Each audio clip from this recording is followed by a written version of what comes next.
Tones और notes में अंतर, वो जब भी कोई सिंगर को देखते हो नोट्स की बात करता है, बोलता है ये नोट्स देने के लिए, सुनते हो कि नहीं? नोट्स और टोन, टोन क्या होता है? सिंगल फ्रीक्वेंसी का होता है। सपोज करो सिंग इस तरह से एक सिंगल वेव फॉर्म करता है, लेकिन नोट्स में क्या होता है? ये वेव चेंज कर जाता है इस तरह से। देखो म्यूजिक को जब भी देखते हो इस तरह से कुछ कुछ दिखते रहता है। Yes sir. हाँ, इसमें क्या है? डिफरेंट एम्पलीट्यूड है, डिफरेंट फ्रीक्वेंसी है। It is clear? तो नोट्स का क्या होता है? एक ही वेव में क्या होता है? डिफरेंट कॉम्बिनेशन ऑफ वेव होता है। It is clear? लेकिन टोन्स क्या होते हैं? सिंगल वेव होते हैं। Is this clear?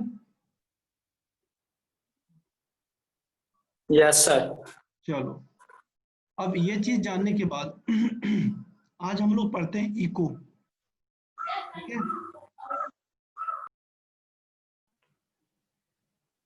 तो जब हम लोग इको को पढ़ते हैं तो एक चीज ध्यान देना कि इको जो होता है, ठीक है, सबसे पहले देखो ये सोर्स है, ये मानो ईयर है, ईयर मेरा क्या है? रिसीवर है। और इस दोनों के बीच में क्या है? कोई मीडियम है जो क्या करता है? प्रोपगेट करता है। तो याद रखना, मानो ये एक साउंड प्रोड्यूस किया ए, ठीक है, इस मीडियम के थ्रू ये ईयर तक पहुंच गया। Is this clear? देखो सोर्स क्या किया? दूसरे साउंड को प्रोड्यूस किया बी, और ये भी क्या जाएगा? ईयर के पास जाएगा और ईयर इस साउंड को रिसीव कर पाएगा, ठीक है, और सुन पाएगा। अब देखो इस ए और बी को जो सोर्स ने प्रोड्यूस किया, हमारा ईयर इस दोनों साउंड को तभी डिटेक्ट कर सकता है जब इस दोनों का, ठीक है, इस दोनों के बीच में जो टाइमिंग गैप है 0.1 सेकेंड हो मिनिमम। अगर 0.1 सेकेंड से कम टाइम गैप में दो साउंड प्रोड्यूस किया जा रहा है तो हमारा ईयर उस साउंड को डिटेक्ट नहीं कर पाता। Is this clear? यस ये चीज समझ में आया कि नहीं?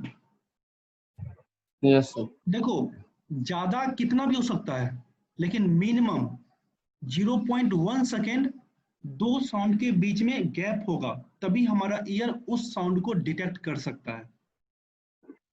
मतलब क्या?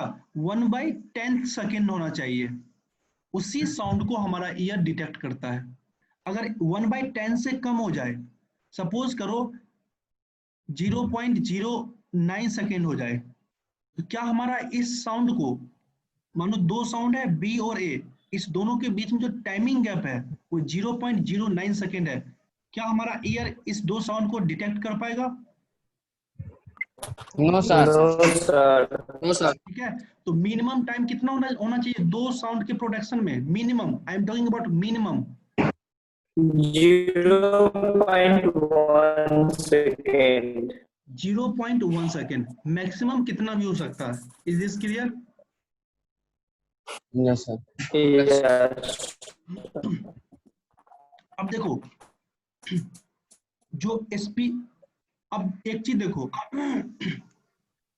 कि एक्चुअली इको प्रोड्यूस क्यों होता है? Due to reflection of sound.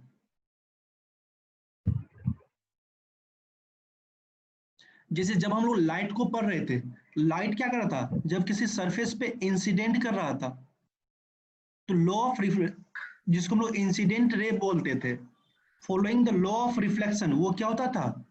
उस सरफेस से बाउंस बैक करता था। Is this okay? Yes sir. नहीं, इज दिस क्लियर? सिमिलरली जो साउंड होता है वो क्या होता है?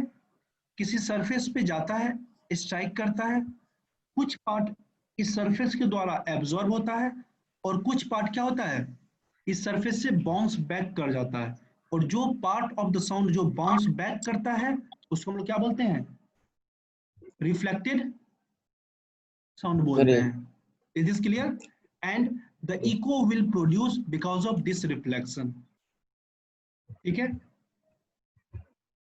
अब हम लोग क्या करते हैं, जैसे घर में बोलते हैं, घर में क्या वॉल है, अब मेरा साउंड जाएगा क्या करेगा, वॉल से स्ट्राइक करेगा और फिर क्या करेगा, कुछ पार्ट वॉल एब्जॉर्ब कर लेगा और कुछ पार्ट को क्या करेगा, बाउंस बैक कर देगा। Is this clear? और इको क्या होता है, because of reflection of sound produce होता है। Is this clear? Yes sir. याद रखना, देखो याद रखना कि इको जो है ना, हर जगह जब भी हम कुछ कोई भी चीज बोलते हैं वहां पर इको प्रोड्यूस होता है।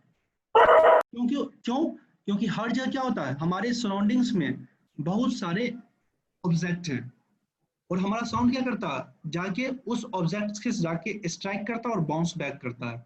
तो हमेशा साउंड का क्या होता है, रिफ्लेक्शन होता है। तो हर एक साउंड इको प्रोड्यूस करती है, लेकिन हमारा कान जो है, ठीक है, उस इको को डिटेक्ट नहीं कर पाता है। Is this clear? क्योंकि वो क्लियरली ऑडिबल नहीं होता है, जो रिफ्लेक्ट करके यस साउंड आया वो क्लियरली ऑडिबल नहीं होता। Is this clear? लेकिन अगर हम यस लोग इसी चीज को, आज हम कहाँ पे आए हुए हैं, देखो मैं माउंटेनियस रीजन में हूँ, यस सर। हाँ मैं हिली एरिया में हूँ। अब मैं हिली एरिया में कोई चीज को बोलता हूँ, कैसे नहीं हूँ, आप लोग को मेरा बैकग्राउंड कैसा दिख रहा है, हिली दिख रहा है। जब मैं इस हिली एरिया में कि अगर कोई चीज बोलूंगा, वो क्या करेगा, उस सरफेस से जाके स्ट्राइक करेगा और फिर क्या होगा, रिफ्लेक्ट करेगा और इको प्रोड्यूस करेगा। और हिली एरिया में हम लोग क्लियरली उस इको साउंड को सुन पाते हैं। It is clear? Yes sir. हाँ, देखो यस यस सर। जो रिफ्लेक्शन ऑफ साउंड है, रिफ्लेक्शन ऑफ साउंड है, इस रिफ्लेक्शन ऑफ साउंड से दो फिनोमिना रिलेटेड है। एक को बोलते हैं इको, दूसरे को क्या बोलते हैं हम लोग, रिवाइब्रेशन।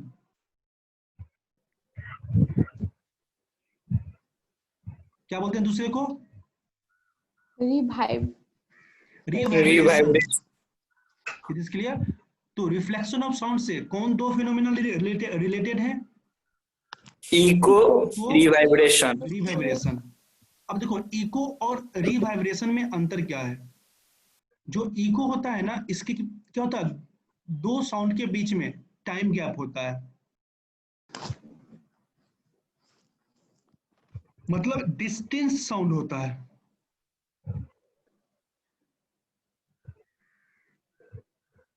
जैसे सुनो, जब हम लोग माइक को चेक करते हैं ऐसे सुनाई देता है, हेलो हेलो हेलो, इस तरह सुनाई देता है कि नहीं?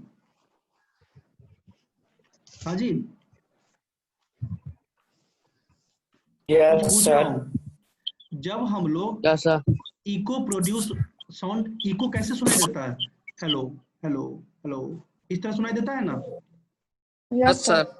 जो दो साउंड सुनाई दे रहा है उसके बीच में क्या टाइम गैप दिखता है या नहीं दिखता है? Yes sir. दिखता है सर। तो हमेशा याद रखना कि इको में क्या होता है, टाइम गैप होता है। और कैसे सुनाई देगा, इस तरह से, हेलो हेलो हेलो हेलो, इस तरह से। ठीक है? और रिवाइब्रेशन क्या होता है, इसमें कॉन्टिन्यूटी ऑफ साउंड होता है। बहुत बार सुनाई देता है। नहीं, कॉन्टिन्यूटी ऑफ साउंड। और कॉन्टिन्यूटी ऑफ साउंड कैसे होता है, इस तरह सुनाई देगा, हेलो, ऐसे सुनाई देता है, हेलो। Yes sir. क्या इसमें साउंड का कहीं पे डिसकॉन्टिन्यूटी है? No sir. नहीं है, कंटिन्यूअस सुनाई देता है। तो इको और रिवाइब्रेशन में अंतर समझ में आया? Yes echo sir. और रिवाइब्रेशन में अंतर समझ में आया? इको में क्या होता है, hello hello, time gap time होता है। टाइम गैप, कट कट के साउंड आता है। और रिवाइब्रेशन में क्या होता है, हेलो कंटिन्यू। हेलो, कॉन्टिन्यूअस वे में सुनाई देता है। यस। अब बताओ इको कहाँ सुनाई देता है?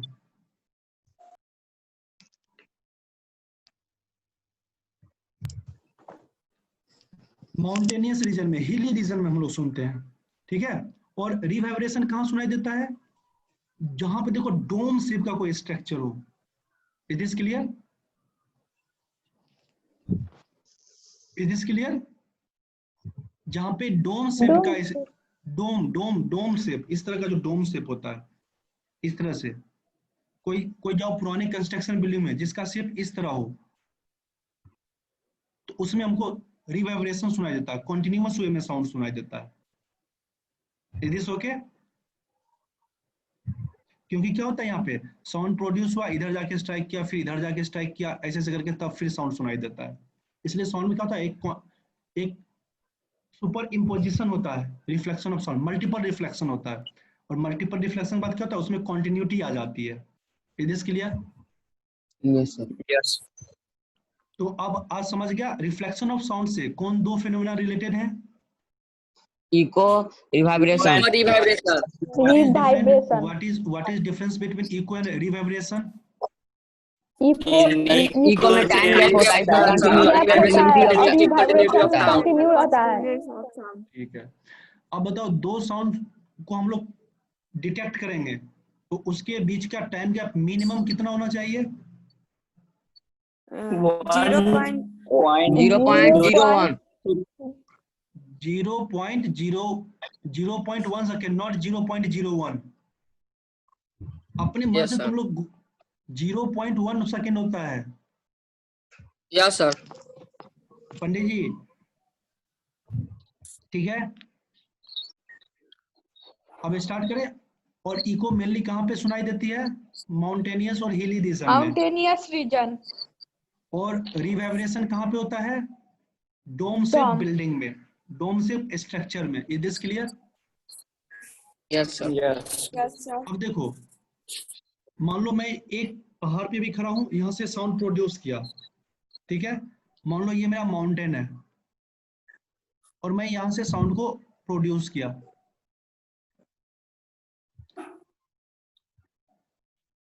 ठीक है। ये मान लो पंडित जी हैं, ये यहाँ पे साउंड को प्रोड्यूस किए। अब ये साउंड क्या होगा, जाएगा, इसमें स्ट्राइक करेगा और फिर क्या होगा, बाउंस बैक होगा, फिर हम इको सुन पाएंगे। Yes sir. देखो, क्लियर इको सुनने के लिए जो सोर्स है और जो रिफ्लेक्टर है, ये क्या है, हिल क्या है, माउंटेन क्या है, रिफ्लेक्टर ऑफ साउंड है। सोर्स और हम लोग क्या है, सोर्स भी हैं और रिसीवर भी है, ठीक है। जो सोर्स है और रिसीवर है, इसका जो डिस्टेंस है इस दोनों के बीच में कितना होना चाहिए मिनिमम साउंड प्रोड्यूस होने के लिए, इस चीज को हम लोग कैलकुलेट करते हैं, जिससे कि हम लोग क्लियरली किसी इको को सुन पाते हैं, ठीक है। मिनिमम डिस्टेंस कितना होना चाहिए? अब देखो, जो स्पीड ऑफ साउंड होता है वो होता है 340 मीटर पर second in air. Is this clear? समझ में आया? Yes. Speed of sound in air क्या होता है, इसको याद रखना, 340 मीटर पर second. Is this clear? Yes sir. अब देखो, मान लो कि जो सोर्स है और जो रिफ्लेक्टर है इसके बीच का डिस्टेंस d है, ठीक है। तो ये बताओ स्पीड बराबर क्या होता है? Distance upon time. Distance upon time. Upon time. Speed मेरा क्या है? 340 मीटर पर सेकेंड। अच्छा ये बताओ, साउंड जो है कितना डिस्टेंस ट्रेवल कर रहा है? देखो, डिस्टेंस। सुनो, अगर ये साउंड यहां से गया, ठीक है, और इस माउंटेन में, इस हिल में जाके टकराया, फिर बाउंस बैक किया, तभी तो मैं इको सुन यस पाता हूँ। Sir. Yes sir, Yes. 2D होगा। इसका 2D। मतलब क्या हुआ, एक डी तो यहाँ गया साउंड, दूसरा डी क्या हुआ, वापस आने में लगा। आया। यस सर, इसलिए 2D हो जाए। टोटल डिस्टेंस साउंड के द्वारा कितना ट्रेवल किया जाएगा? 2D। 2D। अपॉन, मैंने क्या बोला था, जो हमारा ईयर है, मानो दो साउंड के बीच में मिनिमम डिस्टेंस टाइम कितना होना चाहिए, टाइम गैप, जिसको हम लोग, मेरा ईयर 0.1. 0.1. यहाँ पे क्या होगा, 0.1 मीटर होगा, सॉरी सेकेंड होगा। Yes, sir. अब यहाँ से कैलकुलेट करो, 340 into 0.1 upon 2 is equal to D होगा। हाँ,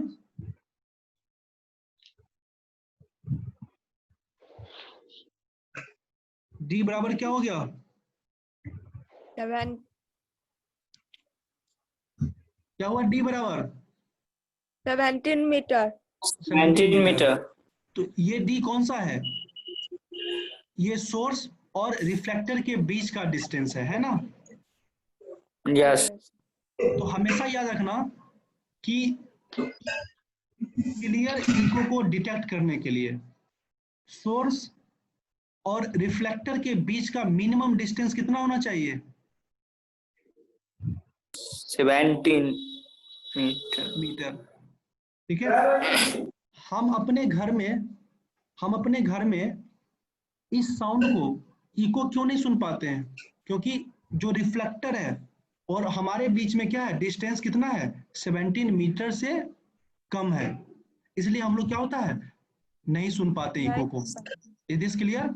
लेकिन माउंटेनियस रीजन में क्या होता है, जो सोर्स को, जो साउंड को प्रोड्यूस कर रहा है और जो माउंटेन है जो रिफ्लेक्ट कर रहा है, उसके बीच में 17 मीटर से ज्यादा डिस्टेंस होता है। इसलिए हम लोग क्या होता है, इन द माउंटेनियस रीजन और in the hilly region we can clearly, our ear can clearly distinguish or clearly hear the echo sound.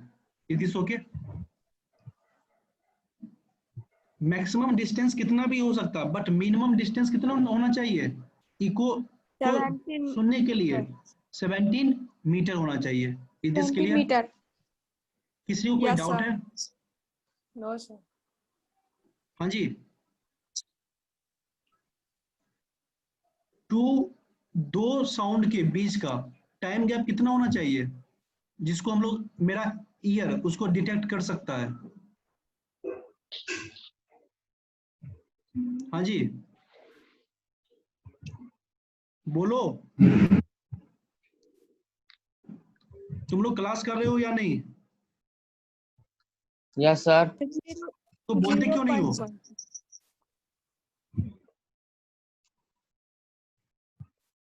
17 metre. मैं टाइम गैप पूछ रहा हूँ तो 17 मीटर बोल रहे हो। 0.1 second.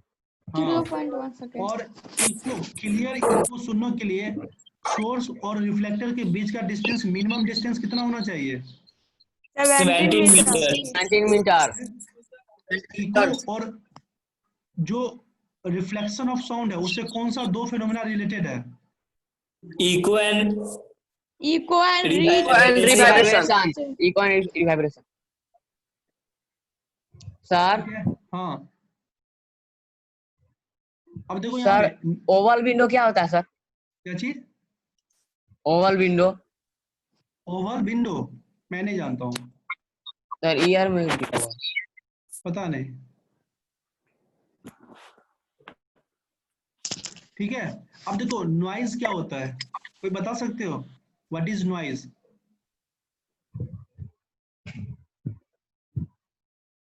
unpleasant sound called Yes. noise. Unpleasant sound is called noise. ठीक है, अब देखो हम लोग को, आप लोग क्या करना है, ये सब खुद पढ़ लेना है। ठीक है, yes sir. कि साउंड से रिलेटेड, ठीक है, नॉइज पॉल्यूशन कैसे होता है। Is this okay?